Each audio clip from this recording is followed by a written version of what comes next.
Ignition timing can make a big difference on one of these small engines. Aftermarket flywheels like the ARC and other built flywheels come with around 32 or 34 degrees ignition timing built in. That's pretty much the sweet spot for ignition timing on one of these small engines.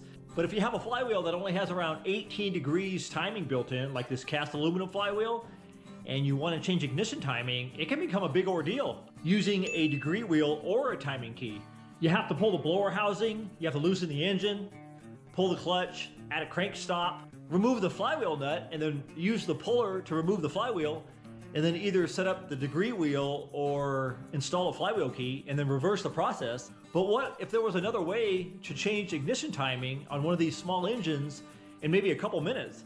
Well, actually there is. Paul's Karts came out with this small block adjustable coil bracket, and all it takes to adjust timing is loosening a couple bolts. So the kit comes with a hot coil with an 8mm wire.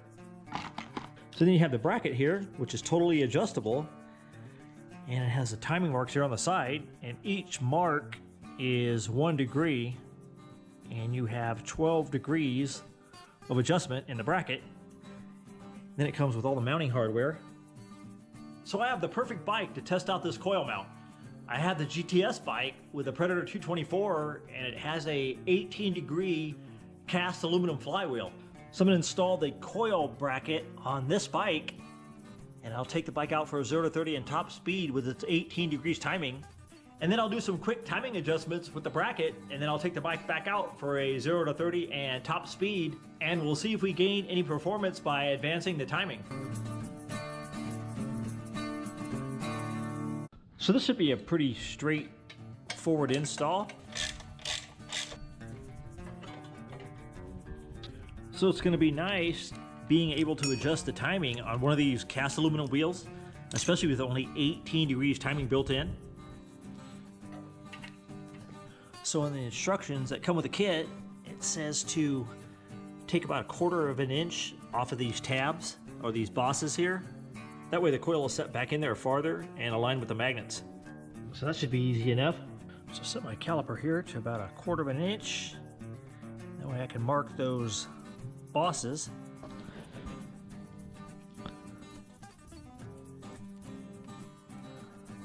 I'll pull this carb off here real quick, just to get it out of the way so I can grind those tabs. Easy enough.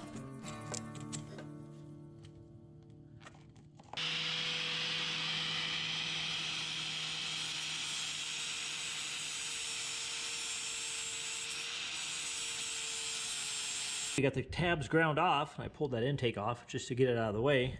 So now I will bolt the plate on there, and I think I'll throw a little Loctite on these bolts just to make sure.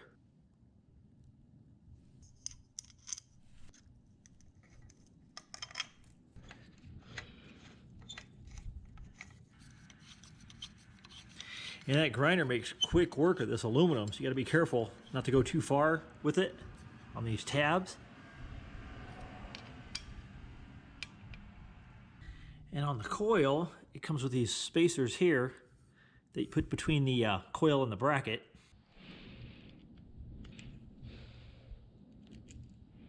All right, so I got the coil on there. So now I can adjust the timing. And all the way up is the stock position, and then all the way down it's 12 degrees. And then, like I said before, you have these marks on here, and each mark is 1 degree. So I'll just set it in the stop position right now, and that way it'll have 18 degrees. So I think I'll set this coil gap at 30 on this one because it doesn't have the rare earth magnets on this wheel.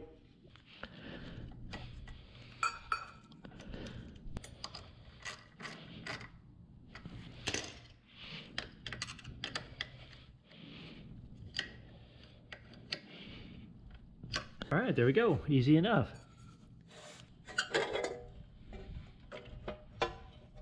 So it's an easy enough install. The only thing I would say is when you're grinding down those coil mounts, if you're going to use a grinding wheel, be careful. Or just use a blending wheel like I did, because it grinds away the material a lot slower and smoother. So you have less chance of messing up those tabs.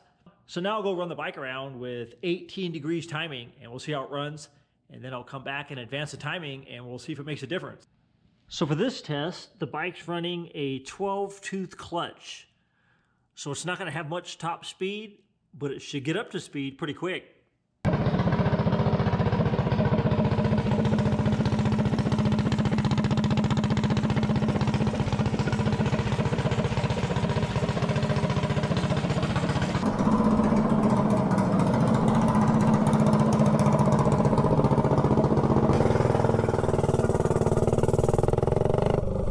Knock out a 0 to 30 real quick.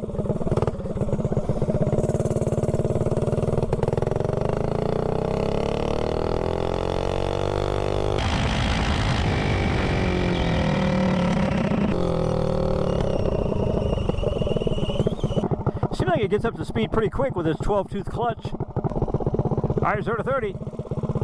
18 degrees timing.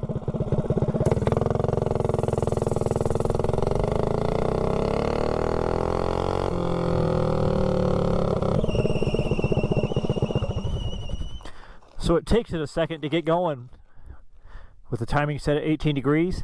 A 3.78, so it's still fairly quick though. Now I'll run and do a top speed real quick. And I think it'll get up to top speed fairly quick with this gear ratio.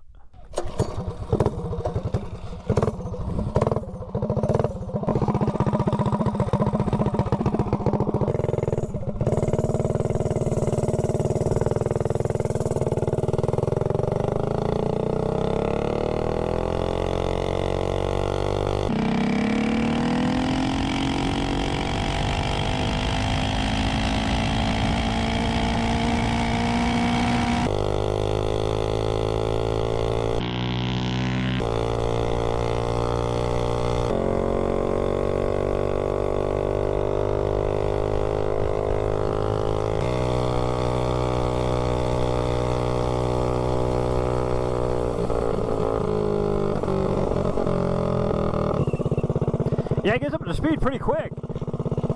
All right, let me go running down the road here real quick.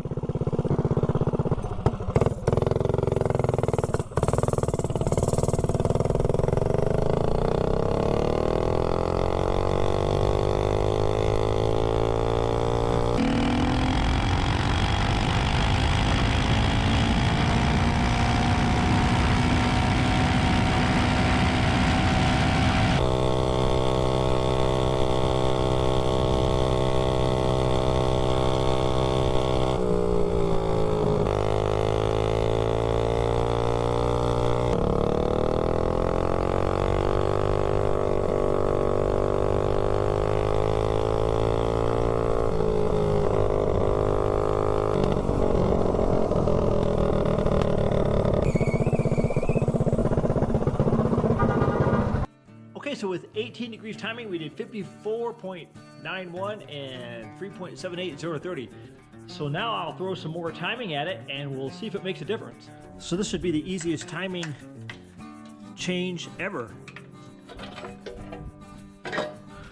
Loosen up this bracket.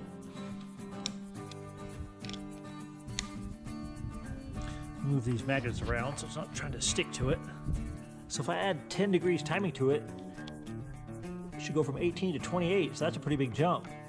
So I don't know if you can see the marks there on camera, but you have the marks here on the front plate and then the mark here on the back, that black mark. So we got it set at 28 right now. So let me tighten it down right there.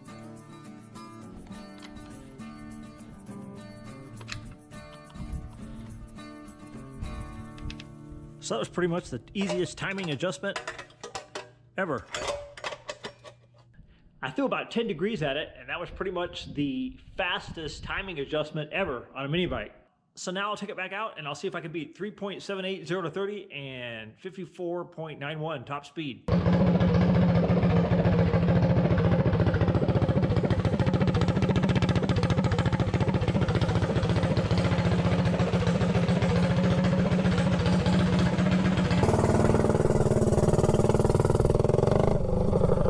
Seems a lot more snappy. Oh yeah, it is.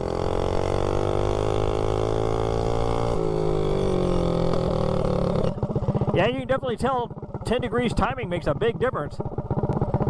It feels a lot more snappy. Okay, 0 to 30 with 28 degrees timing.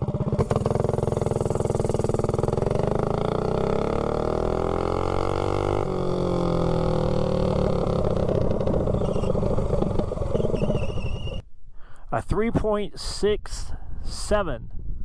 So it dropped a tenth. Let me try that one more time.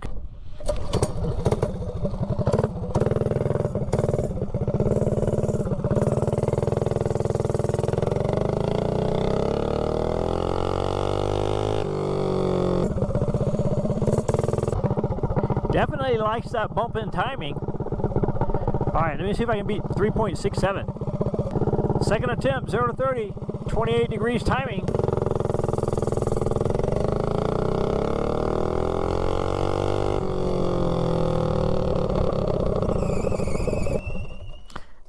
All right, let's see what we got. A 3.68, so it's pretty consistent, but it definitely gained from 0 to 30. Picked up a little bit of quickness, so let me see what it does for top speed.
Yeah, it definitely feels a lot faster.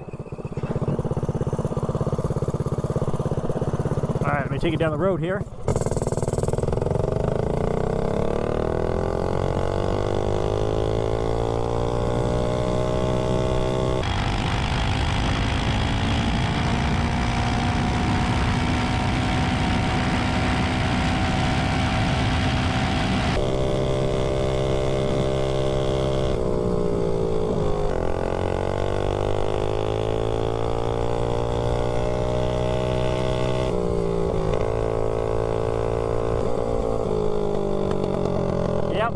Definitely feels a lot better. Especially in the mid-range, from like 30 to 50, it feels really good.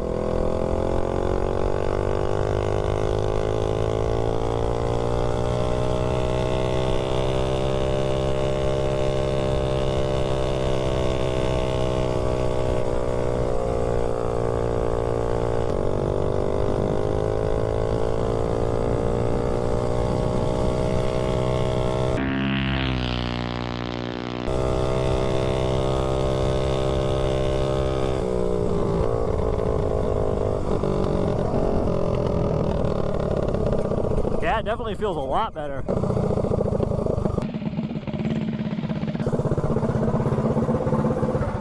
So the bike got quicker and faster with 28 degrees timing. So with 18 degrees timing, we did 3.78 0 to 30 and 54.91 top speed. Then I added 10 degrees timing and we gained a tenth of a second, or it's a tenth of a second quicker from 0 to 30. And then it gained a couple miles per hour, 56.41. So the bike is definitely quicker and faster by adding 10 degrees timing. So I probably could add some more timing, maybe up to 32 like the ARC billet flywheels have, and probably gain some more 0 to 30 in top speed. But it just goes to show that timing makes a big difference. And the coil bracket is definitely a must-have if you want to be able to fine-tune your bike with ease. I mean, it only took me a couple minutes to change timing.